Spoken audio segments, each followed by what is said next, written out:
Thanks for calling the bathhouse.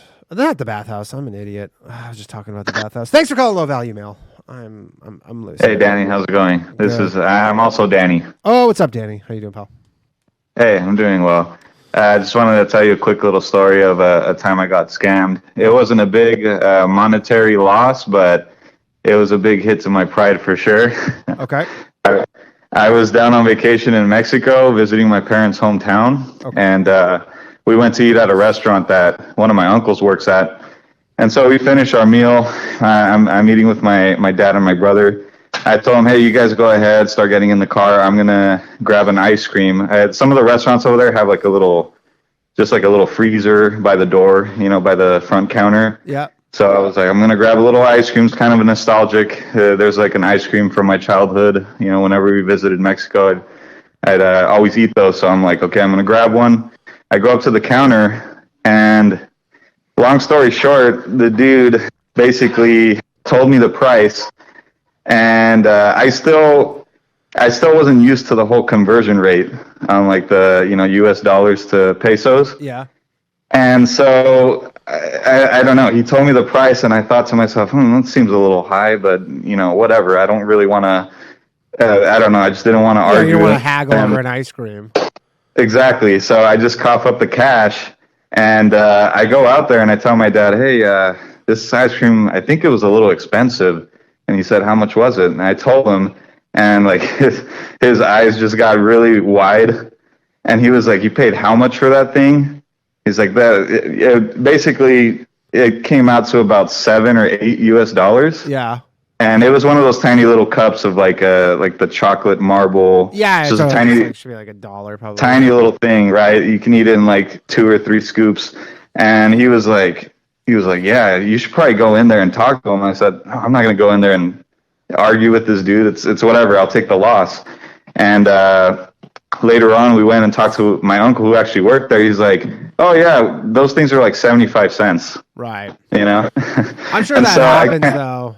I'm sure you're not the only one. When I was in Havana, that was like because they have their like local currency, but you're not allowed to. You have to buy these like Disney dollars when you're in Cuba or whatever. Okay. And they're called like convertible pesos, but they have their own pesos. And like the convertible pesos are pegged to the dollar, and then their ones are like way, way different, but regular people don't have them. We were walking around Havana. I went to go buy something. I want to say it was like 20 cents, whatever it was. Like, right. But it was in their pesos, and I didn't like know that, and I just gave them like I think I paid $5 for something that was 20 cents, and they were trying to be like, hey, no. I was like, you know what, don't worry about it. Like, yeah, like, it was one of those things where I was like, you know what, like if you walk around Havana, I was like, you know what, you have this.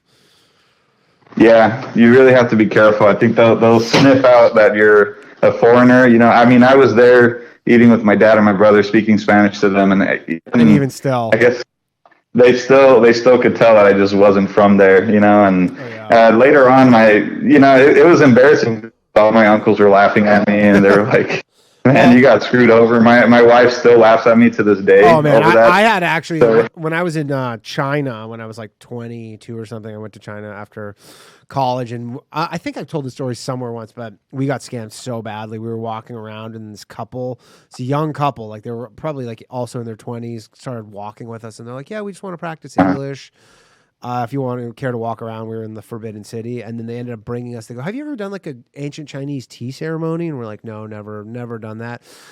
So they're like, "You should come do it." So we go into this room, and they're doing this Chinese tea ceremony thing in this like weird like it was like an underground mall, and then we went up this like staircase. It's a really nice room, okay. or whatever. And then so we're just drinking these like they bring us out a shot of tea, and then they bring us out another shot of tea, and then and there was like some nuts or something. And then at some point I was like, oh, this probably isn't free. Like I made that. Yeah. But for a while, I didn't even think anything about it. Right. I thought they were treating us. I go, oh, you know what? This probably isn't free. So I go, hey, we're good. Like, is there a check? And they bring the check, and the check was like $900 US dollars for, I don't know, 6 shots of tea. They itemized every nut. Wow. Like the nuts were itemized, like the individual. It was like 46 nuts at whatever price or whatever. I don't even know how they knew that. But yeah. And then we were like, but we literally didn't have that kind of money with us. And I'm like, we don't care. We were young and we were like, I don't know, we had $80 or $90 on us. So then the guy who I realized was scamming me was like, he's like, how about we split it? He says that to me. He goes, you want to split it? And I'm like, I can't even do that. I go, I can give you this. And he goes, fine. Like, we're pretending at this point because I know he's scamming me. I go, I can give you this. And so we give him the $90. He pretends to pay. Then we leave all together and they're like, you guys want to go grab lunch? And we're like, you just fucking scammed us. Grab lunch. Fuck out of here with that shit. And then we were in a McDonald's like 3 nights later at like 3 a.m.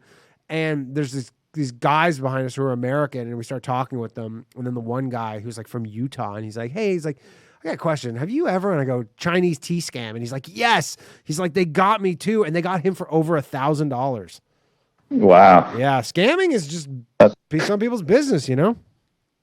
Yeah. I thought my pride was badly bruised with that $8 ice cream, but man, no offense, you made me feel a lot better. Dude, I fucking getting scammed left and right. I got paid. I paid literally $90 for 4 ounces of tea of just. It's kind of funny that they settled for 90. They started at 900, and you were like, I can give you 90, and they're like, okay. Well, because the thing is the guy, because we're with this couple, right? So the whole ruse is we're just doing this thing together, and they're our friends that we just met, right? So then essentially the whole thing was now. He was like, okay, I'll cover it. Like in the scenario, he was basically paying for the difference. Or like he was like, okay, I guess I'll pay $800 if you can't cover it. Right? He was kind of acting like that. And we're like, oh, okay. Yeah. I wonder if that tea really amounted to like $20 or something. No. It's like if you go, I remember we went on trip, like we got back to, because we didn't have, this was before the iPhone. So got back to our like hostel or place we were staying, and then Googled, Chinese tea scam, and I remember it like coming up, being like, "Yeah, watch out for it." Oh, I see. Sure, someone's getting scammed by it in this very second, right now. Someone is getting Chinese tea scammed. Anywhere that has a lot of tourism, you got to look out. Like, I was recently in Europe with my wife, and she told me, you know what? If anyone walks up to you and tries to hand you something, just put your hands in your pockets, because as soon as whatever they're trying to sell you gets in your hands, it's going to be tough to get out of paying for it. Well, you just got to really be a dick about it is what you got to do. I mean, they do that in New York. New York, apparently a big scam is someone will bump into you and then pretend to break their glasses. And if you're like, don't really know, and they'll be kind of aggressive about it. And they'll be like, you just broke my fucking glasses. Like, you owe me new glasses or I'm calling the police. A lot of it takes advantage of people not really knowing local laws. Because you go like, oh, I have no idea. So... all right, cool. Well, I appreciate you calling in. All right. Thanks, man. Bye.